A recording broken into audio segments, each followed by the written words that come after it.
আপনারা জানেন, আমাদের অনেকে জানতে চাচ্ছেন আগামী 3 তারিখ যে কফিন মার্চের ঘোষণা করেছি আমরা, তা হবে কিনা। বাংলাদেশ আজকে প্রোগ্রাম করার জন্য আমাদের আরেকটু সুবিধা হলো, সারা বাংলাদেশের সমস্ত শহীদ পরিবার, সমস্ত আহত এবং জুলাই যোদ্ধাদেরকে জানিয়ে দিতে চাই, আজকে রাত পর্যন্ত এই ইন্টারিমের সময়। আপনারা আজকে রাতের মধ্যে ব্রিফ করবেন ঠিক কতক্ষণের মধ্যে কয় তারিখ জুলাইয়ের ঘোষণাপত্র সাংবিধানিক স্বীকৃতি সহ জারি করবেন। তারপরে বলবেন আগামী কয় তারিখের মধ্যে জুলাই সনদ সকল রাজনৈতিক দল স্বাক্ষর করবে।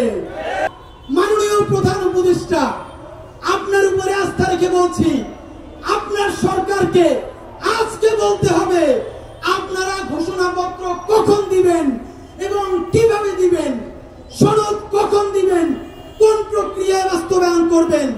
যদি রাত 12টার মধ্যে কোনো ক্লারিফিকেশন না দেন, আজকে 1 তারিখ, আগামী 3 তারিখ এই জাদুঘরের সামনে থেকে দুপুর 12টায় আমরা প্রত্যেক উপদেষ্টার জন্য একটা করে কফিন নিয়ে জুলাইয়ের শহীদ পরিবার, যোদ্ধারা সচিবালয়ে অবরোধ করবে। যতক্ষণ না পর্যন্ত রাষ্ট্রীয় স্বীকৃতি দিয়ে ঘোষণাপত্র দেওয়া হবে, জুলাই সনদ দেওয়া হবে, ততক্ষণ পর্যন্ত সচিবালয় অবরুদ্ধ থাকবে।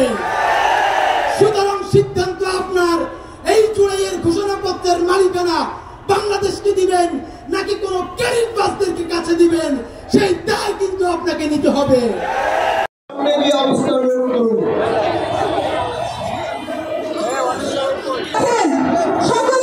যদি 36শে জুলাইয়ের মধ্যে ঘোষণাপত্র না দেওয়া হয়, বাংলাদেশ সারা দেশের জনগণকে সাথে নিয়ে দুর্বার আন্দোলন গড়ে তুলবে এবং সেই আন্দোলনে এই সরকার থাকবে কি থাকবে না সেদিকেও আমরা তাকাবো না ইনশাআল্লাহ। বিসমিল্লাহির রহমানির রহিম।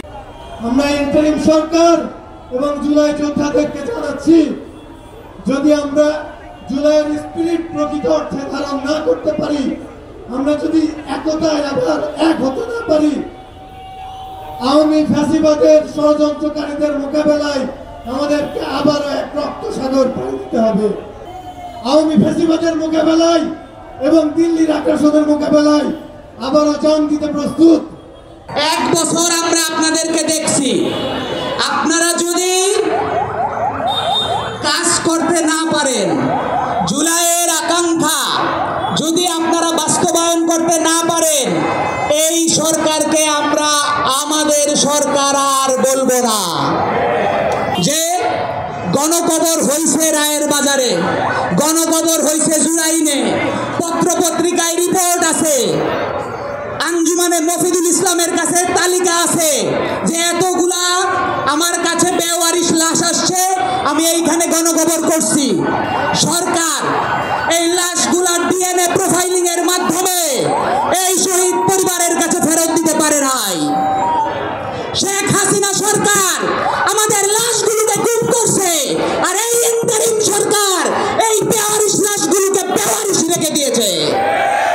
স্পষ্ট ভাষায় আমরা এই বার্তা দিয়ে দিতে চাই, আপনারা ক্ষমতা ছাড়ার আগে আপনাদের সকল সম্পত্তির হিসাব দাখিল করে যাইতে হবে এবং সেই হিসাব দাখিল করার পরে ইনকাম ট্যাক্স আর দুদকের কাছ থেকে ক্লিয়ারেন্স নিতে হবে। তার আগে আপনাদের লাল পাসপোর্ট আমরা দিব না। 30শে জুলাইয়ের মধ্যে যদি জুলাইয়ের সনদ আর ঘোষণাপত্র না দেন, 37শে জুলাইয়ে নতুন করে জুলাই শুরু হবে। সেই জুলাই কারা গাদ্দার হবেন আর কারা জুলাইয়ের যোদ্ধা হবেন, রাজপথ সেই ফয়সালা করবে।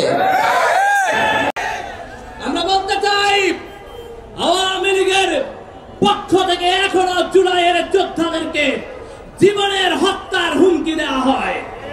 আওয়ামী লীগ এখনো আওয়ামী লীগের পেজ থেকে হত্যার হুমকি দেয়। মন্ত্রী পরিষদ থেকে সিদ্ধান্ত হয়েছে আওয়ামী লীগের অনলাইন অফলাইন কার্যক্রম নিষিদ্ধ। তাহলে কি করে আওয়ামী লীগের কথা আমাদের কানে আসে? আপনারা জানান, যদি আওয়ামী লীগের ব্যাপারে বিচারিক সিদ্ধান্ত নিতে না পারেন, জনগণ 5 আগস্টে যে রায় দিয়েছে, জনগণ 5 আগস্ট নতুন রাষ্ট্রে আবারও সেই রায় দিলেন। এই দেশের সকল গণমানুষকে বাদ দিয়ে শুধুমাত্র নিছক কোনো একটা গোষ্ঠীকে মহান কিংবা বড় কইরা দেখায়া তার এই জুলাইয়ের একমাত্র স্টেক হোল্ডার বানানোর যে চেষ্টা, আমরা সেই চেষ্টাকে ছুঁড়ে ফেলে দিচ্ছি। সারা দেশে অবরোধকারী হবে, সারা দেশের প্রতিটি জেলায়, প্রতিটি অঞ্চলে, পথে প্রান্তরে অবরোধ জারি করে জুলাইয়ের ঘোষণাপত্র সনদ ছিনিয়ে আনবো। আপনারা প্রস্তুত আছেন? সারা বাংলাদেশের জনগণ বলেন প্রস্তুত আছেন? হাত তুলে বলেন প্রস্তুত আছেন? আমরা তথা 36শে জুলাই পর্যন্ত আমরা দেখব, যদি জুলাইয়ের ঘোষণাপত্র সনদ জারি না হয়, তাহলে 6 আগস্ট তথা 37 জুলাই থেকে সারা বাংলাদেশ অবরোধ হবে ইনশাআল্লাহ। সবাই প্রস্তুত আছেন তো? প্রস্তুত আছেন তো? বাংলাদেশ জিতবে ইনশাআল্লাহ, বাংলাদেশ জিতবে ইনশাআল্লাহ। ইনকিলাব, ইনকিলাব।